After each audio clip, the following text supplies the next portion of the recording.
அங்கீகாரம் இல்லாத வீட்டு மனைகளை பதிவு செய்ய சென்னை உயர்நீதிமன்றம் ஏற்கனவே பிறப்பித்த உத்தரவில் சில தளர்வுகளை அளித்துள்ளது. கடந்த ஆண்டு செப்டம்பர் மாதம் 9ஆம் தேதி அங்கீகாரம் இல்லாத வீட்டு மனைகள் மற்றும் அடுக்குமாடி குடியிருப்புகளை பத்திரப்பதிவு செய்ய சென்னை உயர்நீதிமன்றம் இடைக்கால தடை விதித்தது. இந்த வழக்கின் மீதான விசாரணை நீதிபதிகள் குழுவாடி ரமேஷ், டி.க. ராமன் ஆகிய அமர்வு முன்பு நேற்று மீண்டும் விசாரணைக்கு வந்தது.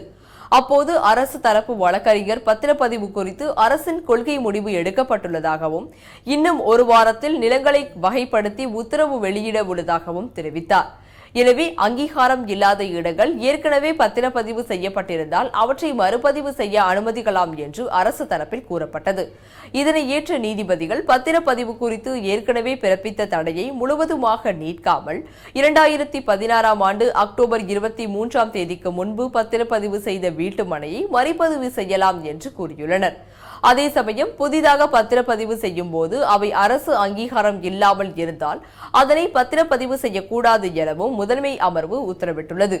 மேலும் அங்கீகாரம் இல்லாத வீட்டுமனைகள் தொடர்பாக அரசின் கொள்கை முடிவை ஏப்ரல் 7ஆம் தேதிக்குள் தாக்கல் செய்யவும் உயர்நீதிமன்றம் உத்தரவிட்டுள்ளது.